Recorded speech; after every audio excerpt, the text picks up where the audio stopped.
photographe, profession ostéopathe. J'étais formé dans la santé, mes parents étaient photographes, j'ai toujours baigné là-dedans.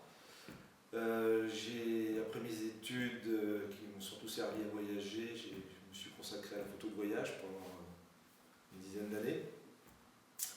Après j'ai arrêté, j'ai trouvé que j'étais arrivé aux limites, je ne voyais pas trop l'intérêt de fixer des choses que j'avais vues.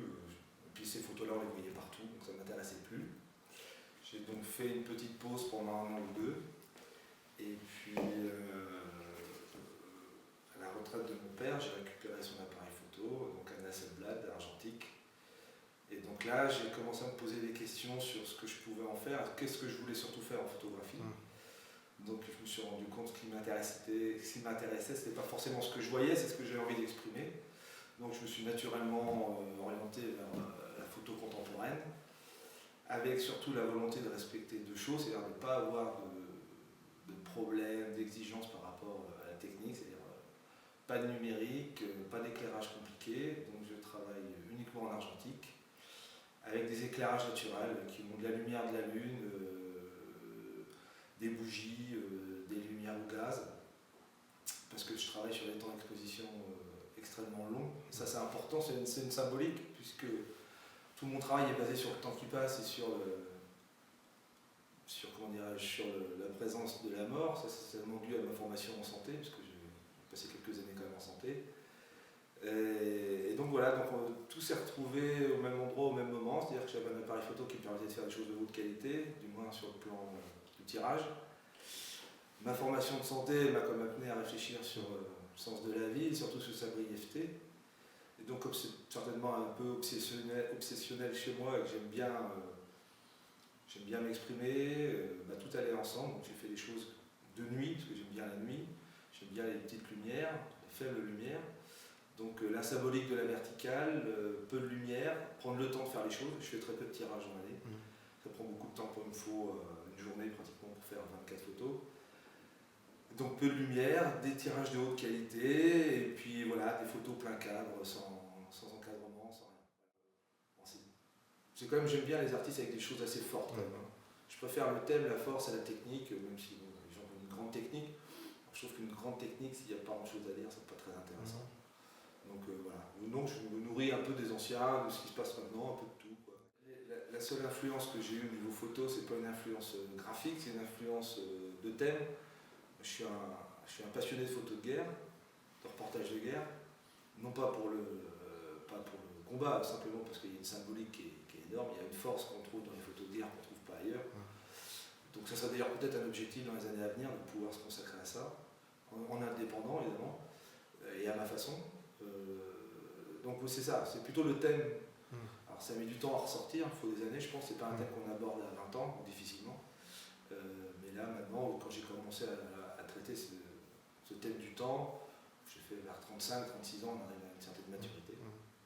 Maintenant j'en ai 43. Voilà. Donc il y a une thématique, hein, c'est le temps, c'est la vie, c'est le début, la fin, c'est ça, donc c'est pour ça qu'il y a des verticales. Donc pour faire une photo soit je sélectionne des objets que j'aime. Donc ça peut être des livres, comme je disais, donc des livres de la collection, je ne sais plus son nom, noir et jaune, hein, série noire. Ça peut être des objets que j'aime bien, ça peut être de tout bête, des clés, des boîtes de conserve, des choses qui font partie de mon quotidien, que j'aime pour la couleur ou pour la forme, ou parce que ça m'évoque quelque chose par rapport à l'enfance ou par rapport à ma vie professionnelle, au passé. Il faut qu'on reconnaisse un peu l'objet sans que l'objet devienne prévalent dans la photo, c'est pas le plus important, c'est plutôt ce qu'il va exprimer qui est important. Simplement, c'est une peinture faite avec des moyens autres que de la peinture, voilà, c'est ça. On peint, on filme, on peint avec un appareil photo, voilà. Et c'est en forme. Donc pareil, en fait, je ne fais pas des photos, je les filme en fait, je filme les choses. Ce qui m'intéresse un peu, c'est de voir qu'est-ce qui se passe si on laisse une photo, 1 minute, 2 minutes, 3 minutes, une ouverture, qu'est-ce qui se passe. Alors, effectivement, il y a des accidents, et des fois c'est bien, des fois c'est moins bien, des fois on est surpris par le résultat, même si je sais à peu près là où je veux aller. Et donc là, par exemple, ah bah oui, tout se passe à la prise de vue, parce que rien n'est retouché. Donc c'est pas retouché, je préfère ne pas tirer une photo que la retoucher. Les photos, elles sont limitées, alors c'est extrêmement limité, c'est 3, 5 ou 10 exemplaires. tout format confondu. Donc je travaille avec un appareil qui est assez remarquable, qui est malheureusement devenu un peu rare. Donc c'est un Hasselblad, le boîtier c'est un Hasselblad, c'est un appareil suédois. Qui a une particularité, ça marche avec des rouleaux de 160, 12 photos. Donc là, on charge ici. Là, vous avez la boîte en elle-même, avec les réflecteurs. Ça, c'est un appareil allemand, c'est les Zeiss.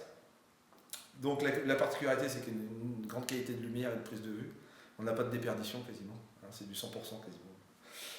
Donc voilà, donc c'est du format carré. Par contre, on ne peut pas faire de photo rectangulaire, sinon il faut retoucher, il faut recouper. C'est du 6:6. Donc comment je m'en sers? C'est très simple. Je me mets en pause, donc en fait ça veut dire que l'appareil photo ne prend pas la photo, il ne fait pas ça, le diaphragme ne fait pas tac, tac. Je reste ouvert, voilà. Donc je filme. C'est pas une photo de l'instantané, c'est une accumulation d'images, c'est une accumulation de lumière qui vont donner une image. C'est pas la même chose. On ne prend pas une image, on prend en fait des centaines d'images qui s'accumulent. Ce qui fait qu'à un endroit où il y a très peu de lumière, et ben en fait on va réussir à avoir une lumière quasiment normale. Mais c'est l'accumulation qui fait, c'est pas la lumière qui augmente, c'est l'accumulation des images qui fait de la lumière. Voilà. Donc je fais ça sur pied ou sans, généralement sur pied pour avoir quand même des axes nets. Voilà, c'est simple. On peut superposer les images, on peut prendre une photo pendant 1 minute, remettre le cache, laisser l'ouverture ouverte, ce qui fait que la photo continue, mais elle est dans le noir, donc rien n'apparaît, et reprendre quelque chose par-dessus, par exemple. Voilà. Donc en fait, c'est pas un appareil photo, c'est un collecteur d'images. Voilà, c'est ça. Faut pas penser autrement, parce que sinon... Donc la seule contrainte, c'est qu'on ne peut pas travailler avec des grosses lumières. Ça tombe bien, parce que moi je ne veux pas. Parce que si vous travaillez avec des grosses lumières, vous allez brûler la pellicule, tout simplement. Ça va être blanc. Voilà.